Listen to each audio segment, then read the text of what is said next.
100 शब्द प्रति minute. Start. सभापति जी, आपात स्थिति लागू होने के बाद देश असामान्य स्थिति के दौर से गुजर रहा है। शासन में, समाज में, राजनीति में, अर्थव्यवस्था में कदम कदम पर उसी असामान्य स्थिति के दर्शन किए जा सकते हैं। मेरा अपना अनुमान ऐसा था कि इस विकट स्थिति में शायद बजट भी कुछ असामान्य ही ना हो, विशेषकर तब जबकि लोकसभा का जीवन 1 वर्ष के लिए बढ़ाया गया।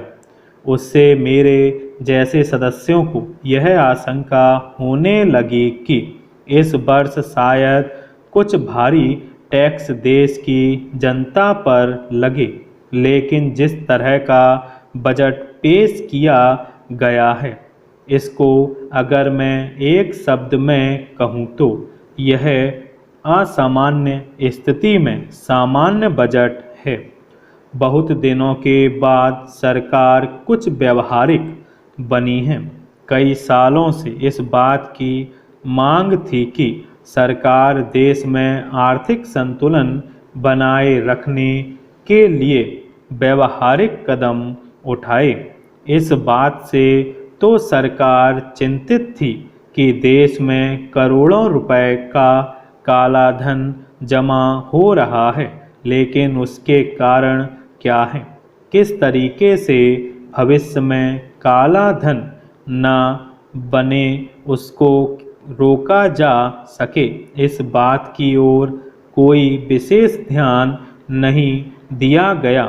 महोदय, उत्पादन अनाज का घटता जा रहा था। इसकी चिंता सरकार को थी, लेकिन क्यों घट रहा था, इसके कारणों की ओर ध्यान नहीं दिया गया। मजदूर आंदोलनों और हड़तालों से सरकार चिंतित थी, लेकिन उनके पीछे कौन से कारण थे, उनकी ओर विशेष ध्यान नहीं दिया गया।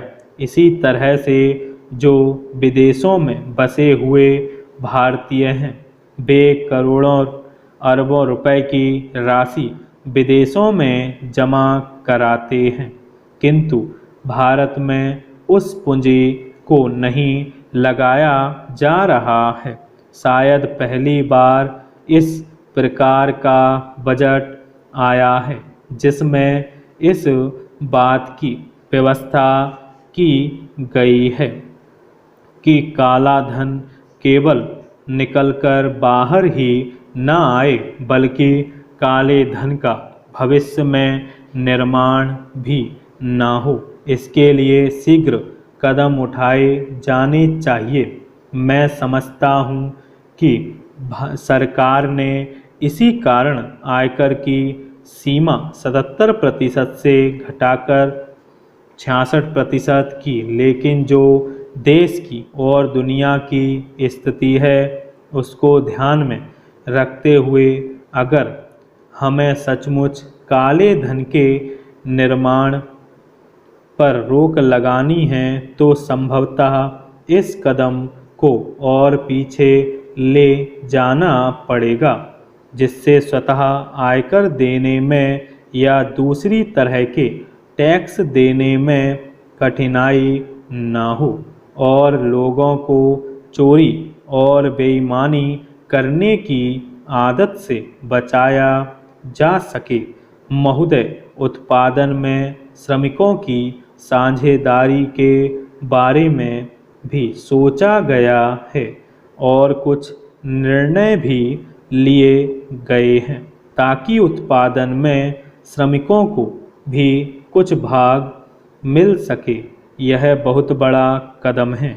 इसी प्रकार के कुछ दूसरे कदम जो उठाए गए हैं उनकी सराहना की जानी चाहिए। मैंने भी इसलिए इसको सामान्य बजट कहा। मैं शायद इस बजट को आदर्श बजट कह सकता था यदि किसानों के लिए भी सरकार ने उदारता और खुले दिल से कुछ निर्णय ले लिए होते।